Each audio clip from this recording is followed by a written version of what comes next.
Welcome back, Patreons, to the Spotlight. This is our opportunity to talk to creators in the genre space, and I'm super psyched to be connecting with Larry Hama, or Hama or Hama. I've never heard it correctly. Hama. Hama. You were wrong This is Larry. twice. This is Larry Hama. You see me not doing my pre-roll. I should have watched some audio or something, so I apologize. But It's the anyway, same it's the same Hama that's in Yokohama. Yokohama. God, I will never forget again. You Okay. should have heard me killing J.M. DeMatteis's name, which I've also said incorrectly when I interviewed him a number of weeks ago. I'm bad. I know. I had to take I notes. thought it I was feel the terrible. Mattis. It might be DeMatteis. He also gave us a fake name that he used once when he attached it to a story that he wasn't very happy about. We we've I've always called him the Mattis, and he's never corrected me, so Then I will take your word for it. But anyway, it's great to sit down with you. You and I met back in 2019 here in Michigan, which is where I'm based at a Comic Con on the campus of my alma mater, which is Michigan State University. I don't know if it rings a bell. mhm. Probably not. It all tends to blend together after a while. Yeah, I can imagine. But in addition, I was in costume that day. I was a used to be a pretty avid cosplayer, but when you had a panel that day, and it was funny. We were all sitting there, and there was nobody who was hosting the panel, so I just kind of jumped in and asked a question to get the ball rolling. Mhm. And I asked you about, and I'll ask you about it again to kind of tell for our listeners, if you don't mind, how G.I. Joe, a real American hero, kind of got its spark from Nick Fury and the Agents of Shield. So that's a great story if you don't mind sharing it. Well, what do you mean by the spark? Well, it was well, I mean, there was interconnectivity, I should say. Well, in a vague way. I mean, Okay. um, I was editing Crazy magazine at Marvel, and I was trying to get other writing work. Uh, Nobody would give me writing work. They Mm. said, "No, you're an artist.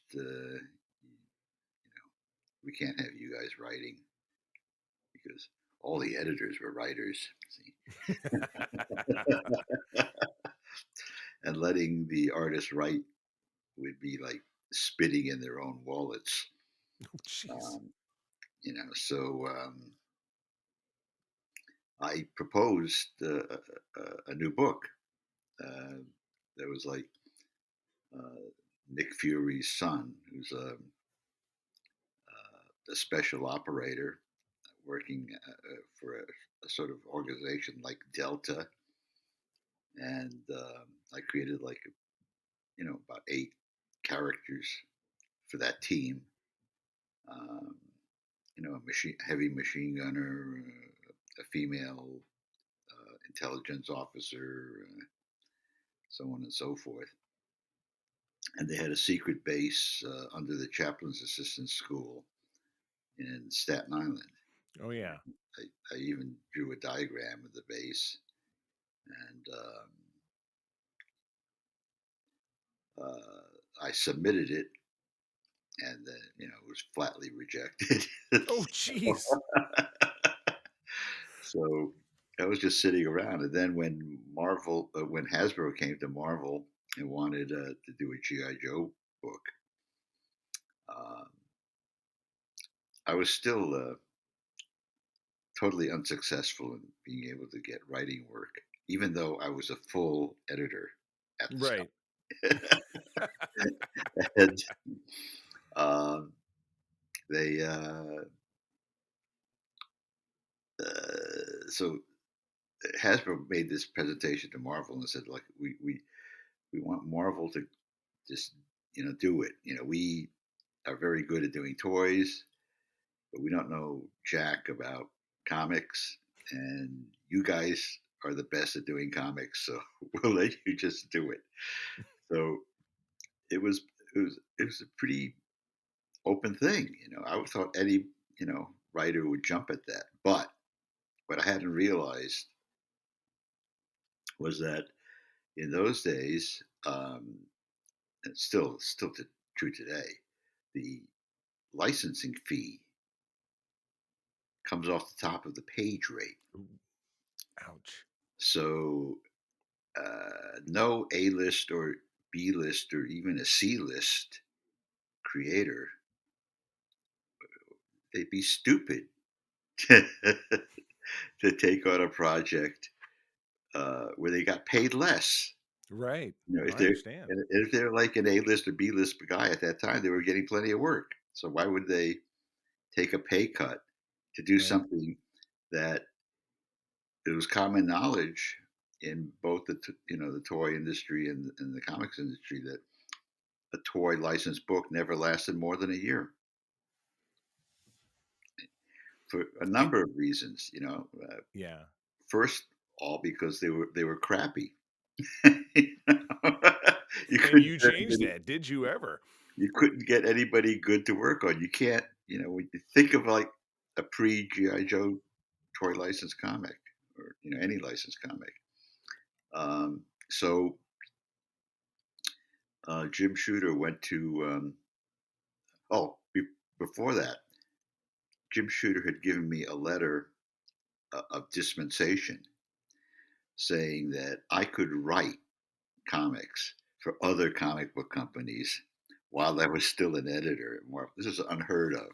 Oh my goodness. So I got my first writing work from Louise Simonson, who was then um, uh, uh, Wheezy Jones. Mhm. And she was an editor at Warren Comics, and she had like Creepy and Eerie. So I did a Okay. series for her at Eerie. But then Hasbro, came into to Marvel, and Shooter went to every um, contract writer. They all turned it down. He went to every Yeah. non-contract writer. They all turned it down. Then he Oh went. my god. They started at the other end of the building. The office, the editorial offices were in a row all along the outer edge. So all the editors had windows. Okay, Mhm. and he asked all the editors and the assistant editors and the kid that went out to get coffee and even the kid that went out to get coffee turned it down. But my office was the absolute last office in the row, and he got to me and I accepted it. And I've said it a dozen times that if it had been Barbie, I would have taken Barbie. You know, it, My wife is a huge Barbie fan, so that I, would have been and spectacular. I would have given it my best shot. The thing, Yeah. I'd come up through Wally Wood and Neil Adams Studios, and um, if you're familiar with their work, you understand that to them there is no B game. You Mhm. give it your best effort, or or not. They were both known to put in a lot of effort. Yeah. Yeah. you know? And so that's how I approached it. I said, this is I'm not going to hack this out. I'm going to give it the best effort I can. Um, and it worked. You Yeah, know, it did. Oh my god. within a year, it was the top selling book in the country. All right. Um, and that's when I went back and I said, "Look, doesn't this prove anything? Can't I get more other writing work now?" And they said, "Well, no, GI Joe is a total fluke." So I kept bugging them, and after another year, they said, "Oh, look, like we're tired of you complaining. There's this book that we're about to cancel." It's like, it's really Oh, great. Give it to me. going down in sales, and I don't. We don't think you can mess it up any more than it is, and that's how I got Wolverine. Oh, oh my. So One of the yeah, so enormous success, my god. within a year, Wolverine is like the number two book selling book in the country. So I go back again and I say, "Hey, doesn't this prove something?" And they say, "Oh no, Wolverine is a fluke. Oh my He's, god. he's not like any of the other X Men. You know, blah blah blah." You and I said, "Well, you're so you're touting the X-Men all the time, but like when I go into the licensing and merchandising office, um, 90% of the licenses are for Wolverine products. Yeah, You weren't supposed to say that. Wolverine. They had Wolverine mugs and T-shirts and lunch boxes and Right. everything under the sun. But try finding you know um, a Phoenix, Right. Yeah, exactly. or the guy that shoots beams out of his The eyes. Cyclops, yeah. Right, exactly. Yeah, Yeah, nobody knew anything about him yeah. until I those mean, movies, yeah. uh, they're so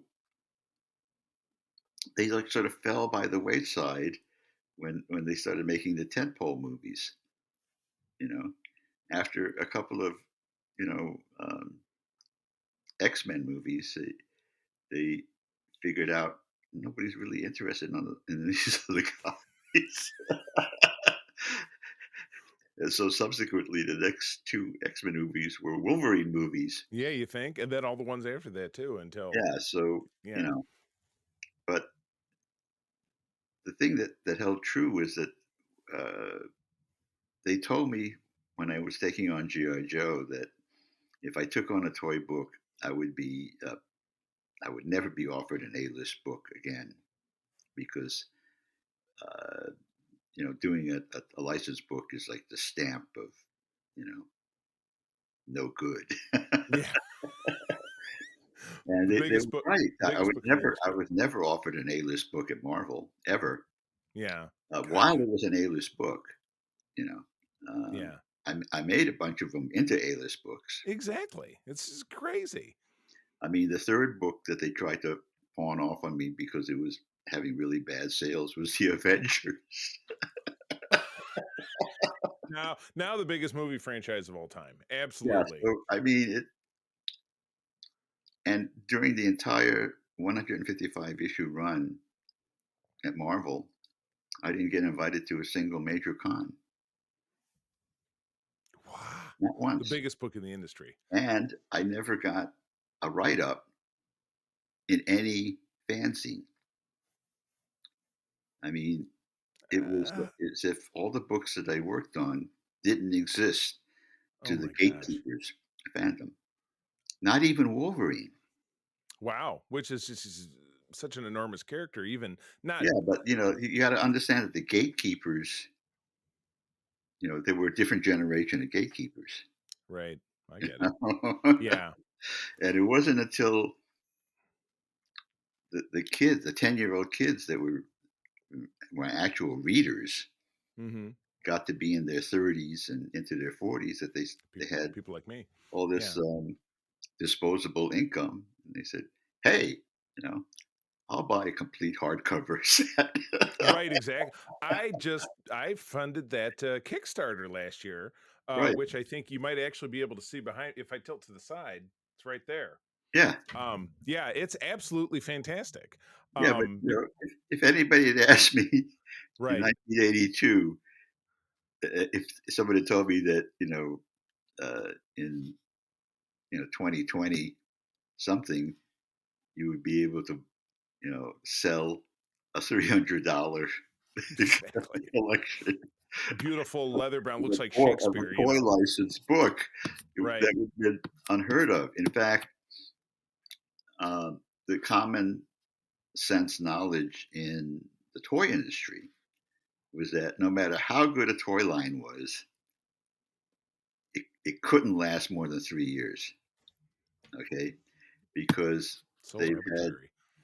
uh, because they all you had to do was look around and see like all those warehouses full of Cabbage Patch dolls that nobody wanted, you know, and all those warehouses and landfills full of those Thai um, These days it's those Funko uh, Pops. They're just Beanie dumping them in Babies, landfills. Yeah, Beanie Beanie Babies. Babies, yeah, Yeah. and and this Funkos are still going strong, but there's lots of people whispering, how long could this last? What goes You up know? must come down. I mean, the GI Yeah. Joe, I started collecting the new line that came out a couple of years back. Until I mean, you can't see on the exact opposite side of me. I have them displayed, and I did the Kickstarter. I have the Dragonfly, I have the Hiss Tank, and I just it's so vibrant. And those things are all huge sellouts because they're Mhm. still, as you said, people who are my age. I'm 49, so I was 6 in 1982 when that first GI Joe comic came out, and that with Star Wars and Indy, I was reading licensed properties before I ever started Yeah, reading Spider-Man when I sure. turned 10. So I was always the Well, exception to the rule. I helped push it forward, the licensed stuff. yeah, but 1980 and 1982 were the tipping points for licensed books because all of a sudden, you had Star Wars. People were buying Right. that comic. My first comic. Yeah. And and then Transformers happened. Mhm. That was huge, right? Mhm. And then you realize that Marvel turned down Indiana Jones the first time around. I mean, they eventually did publish it, but it was a couple of years after. Yeah, I think it came out in after that, 83 or end of 82. Yeah. because I was at the meeting where you know we sort of decided which um, movie properties we were going to do as Marvel Comics adaptations. Yeah. Sort of like triage. You'd get like many more. Studios would send us uh, everything in trying to get us to do an adaptation. You know, Right. because I don't think DC was really doing them. Marvel was I, the only one that I really think did they them. had Star Trek, and I'm a big Star Trek guy, but Yeah, that was the only one I can really think of. but they did movies. We did Right. movies too.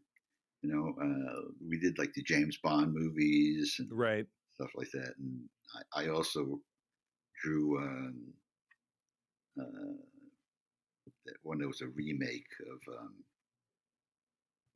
the Island of Dr. Moreau. Oh gosh. Yeah, and so we got in like these. We had to like boil it down to like five that we could do, and we got like 15, 20, Okay. possible. Oh boy. So they got all the editors together. We're at this meeting and we're looking at all these things, and you got to understand that when you're just reading a script dry, it Right. it can't sit there on the page. You um, I knew the guy that wrote Animal House, Oh, and Doug. He was an editor in the Lampoon, and Doug Kenny, and he we had gone to see Blondie at the CBGB's. oh A wow. whole bunch of us. We had started out at the Bells of Hell, which was a National Lampoon hangout, and about half a dozen of us, were at CBGB's, and we closed CBGB's. It's like 3 in the Heart. morning or something. Oh my gosh. Doug says, "Well, let's all go to my place." And so we went to his place, which is a townhouse in the village, and we're sitting around having drinks and smoking and just chilling out. Yeah. And Doug says, I wrote this screenplay and I put my own money into it. And you want to take a quick read? And I started reading this thing, and I got to the part where there's a fucking food fight. So, and, because if you don't see John Belushi Right. saying these lines, they're like, you It doesn't know, make any sense. Yeah. this It this doesn't. fool is standing up and yelling food fight. Right. Right. I remember feeling really sorry for him that he put his own money into this thing that was obviously going to be a total flop. That was Animal. So anyway, we were looking at these possible movies, and one of them was a thing called Meteor, which had Sean Connery and Natalie Wood and Oh a my dozen gosh. big name stars from the time. And the major still that they supplied was this aerial shot of Manhattan Island with this giant smoking crater in the Oh middle, God, with helicopters buzzing around it, and that'll sell it. yeah. So we said, "Oh yeah, we got to do that." And then we looked at this other one. It says, "Oh, this is about some archaeologist." And he's looking for some box the ancient Hebrews buried around in the desert. You know, we thought, oh, it. We looked at that. And said, oh, the um, Indiana Jones and the Lost Ark, right? So we thought, oh, Yeah, and when we found out it was this box, everyone said, it's not Noah's Ark.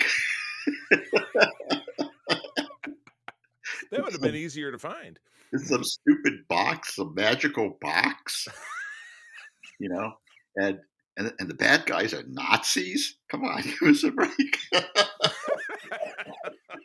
Oh my gosh, I had no idea. It's Yeah, hilarious. well, that's how it read, you know.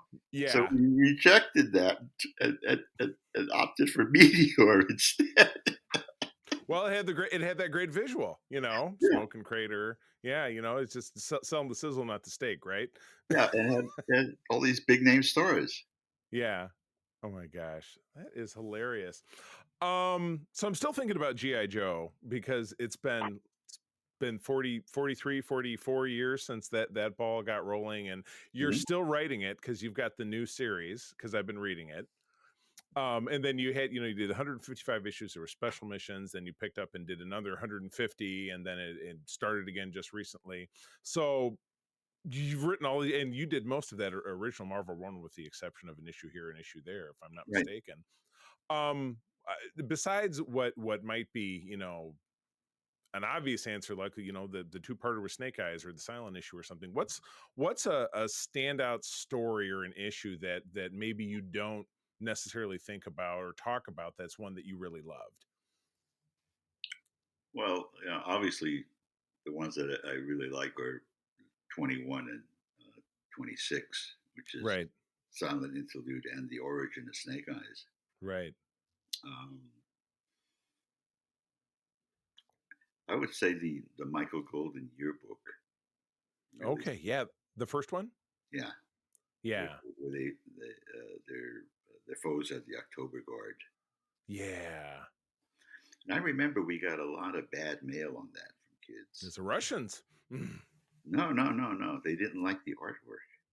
Oh, I that was the second yearbook. I remember now, because the Yeah, first yearbook I think the just first reprinted one the was first like issue. reprints. Yeah, The yeah, yeah, second exactly. yearbook was this incredible Michael Golden I story. remember how unique the art was. That came out in '85, so I was 9, Yeah, and an avid fan of the toys and the book, and I was like, it was very different, and I liked it. Even as a yeah. kid, I liked it. A lot of kids thought it was. They used the word cartoony.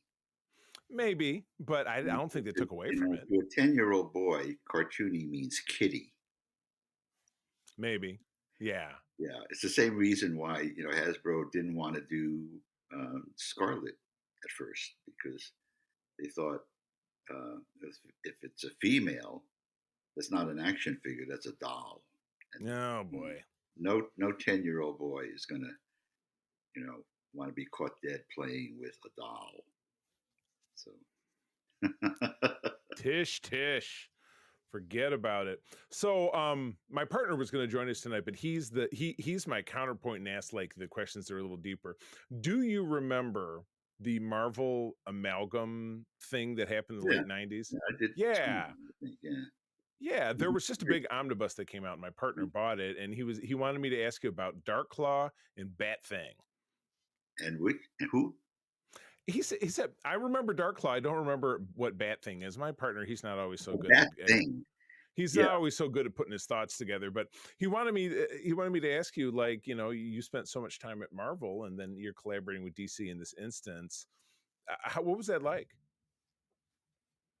Um, well, first of all, I've been an editor at DC before I was an editor at Marvel. That's right. I was editor of Wonder Woman and Super Friends and My first cartoon, Super Friends. a bunch of other stuff, and and also everybody worked for both companies basically. Yeah, it was not as really different as people So would like to everybody think. in those days, we knew everybody in the business. Yeah, It wasn't like, oh, we're gonna have to do this, uh, you know, these books with total strangers. yeah, Yeah, it was just like a regular job. Yeah. yeah, yeah, Well, the fun thing was like these fun combinations of characters. So yeah. Yeah, that's a cool story. I have not revisited those in a really long time. This was his other question, and he's going back to the 70s on this one, and I will admit that I am not as familiar, but Bucky O'Hare from 1977. yeah, what about it? He says his question was jumping from a 1977 idea to a comic book in 84 and then to a cartoon and a toy line in a video game. He says, would you, if you had the opportunity, would you ever bring it back? Well, yeah, because I own uh, I own 25% of it. Well, all right. You know, I mean So that that's meant a big yes. that meant that for every dollar that came in, I got a quarter. Hey, And it's a we sold 100 licenses. We sold big wheel trikes, shampoo, um, coloring books, uh, you know, those tracing sketch pads with the plastic thing that you like lift it the off. it not it. Yeah, Whatever yeah, that I was know the one called. you and then you pull it loose. I had those. Yeah, Yeah. okay. Uh, so and we sold the Nintendo license in 8, 16, and 32 bits Oh my worldwide. gosh. That's Yeah, retro. That's awesome. yeah. Is that character exist anywhere else these days? I mean, are there comics out there? Is the cartoon available anywhere? They came out with the toys again. Oh, okay. A whole new line of Bucky O'Hare toys. Okay. I didn't know about that. I apologize. That's And they're awesome. terrific. Yeah. I think they're better than the originals. I hasten to say it, but I mean of course the GI Joe ones, the classified that are being produced now, they're so different because you can't even really compare. They started, as I'm sure you noted, they trying to redesign some things, but eventually they gravitated back to just making them look like they did in the 80s because that's what guys like us want to actually spend money on. You know what I mean? So I bet they've done I mean the vehicles they've done in particular, like I said, the Dragonfly and the Hiss or the Vamp are just awesome. They're unbelievable. Yeah, And because why it doesn't make any sense to like redo a character right, visually from the ground up. I right. mean, the reason people like those older figures was because of what they looked like. I mean, if you're going to redo them, make them better versions Exactly. of the old product rather than you know uh, steamrolling it over everything. Right. And Reinventing the wheel for no reason at all. So you were talking a little bit earlier about Marvel and Wolverine, some X-Men, Avengers, which you mentioned. You did some work on Venom. I found the name of a book, Kitty Pryde, Agent of Shield, which I definitely have to go see if I can find because that sounds awesome. Any Marvel character that you never really dug into that you would be like, oh man, I wish I'd had a chance to tackle, you know, a longer run on the Fantastic Four, or, more with Spider-Man or something like that. well, I never got a chance to work on Fantastic Four. Mm, I, that was one of the comics that I bought as a kid. yeah. You Yeah, I'm know, actually doing a read right now. I'm reading the John Byrne run, because oh, he's a I'm talking about. I never read the John Byrne run. oh, Yeah, it's I'm he did talking some about Kirby back in the '60s. yeah. Oh no, I totally get. Now he did some great stuff, and I've read those as well. But yeah, I'm a huge fan with the movie coming up. It's just been in the trailer came out the other day. It looks absolutely fantastic. So I mean, Well, the I'm comics psyched. that I bought were like Uncle Scrooge, um, Sergeant Fury, Sergeant Rock, Our Army Right. at War, Journey into Mystery, Oh gosh. Spider-Man, Fantastic Four, and I didn't really get into X-Men. Yeah. back then, I much mean, later. yeah. It doesn't resemble what it became because it was very different. It was another kind of the characters were all teenagers, like Spider-Man was a teenager, Yeah, and then it focused more to being adult characters like Wolverine or Storm or whatever it is in the 70s and the 80s, and as all of us were growing up too, so kind of moved along with us. So well, this has been fantastic. So you're still working on the GI Joe book. Do you have any other projects going on right now that we can let people know about? I'm working on three 150-page graphic novels for Abrams Oh that are wow. based on Japanese, Chinese, and Korean fairy tales. Oh, So, fantastic. no, I took I created a character called the Fox Princess. The foxes, or the kitsune in Japanese myth, were shape changers, shapeshifters. And they had this whole other society going. So I thought there was a beautiful segment in Akira Kurosawa's Dreams about a kid that witnesses the wedding procession of the foxes. It's this really incredible mystical thing in the forest. Yeah, Oh, I could that's really awesome. take off on that. And Yeah, and there's all these wonderful Japanese ghost stories and horror stories and monsters, and same thing with Korean folklore and Chinese. So actually, the Monkey King, a variant of the Monkey King, is a character in it also, um, and it's an adventure. It's a quest. hmm, Um, the basic structure is almost the same as Lord of the Rings. It's yeah, okay, the first volume is the gathering the crew to go on this quest. The second volume is the quest itself. right, Uh, the third volume is bringing it all back home. gotcha. Wow, So I'm in the midst of dialoguing the second volume. It's, okay. Will they come out first volume? It would be kind of like first volume a year later, the second one, the yeah, third one after that, or so. Okay, gotcha. So when will the first one be something that people can get their hands on? I have no idea. That's an honest answer. Yeah, Gotcha. um, I'm working on that. I'm working on two other 120-page graphic novels. Holy cow! Wow. Um, one Now of you're writing and drawing as well, or no, I wrote it. I did one with Mark Bright, and okay? Yeah, I know Mark Bright. we're talking with Boom Okay, about publishing it. Um, they really seem to be very interested, and well, more than interested, they um, sent us a contract. So, fantastic. Congrats. Good uh, deal.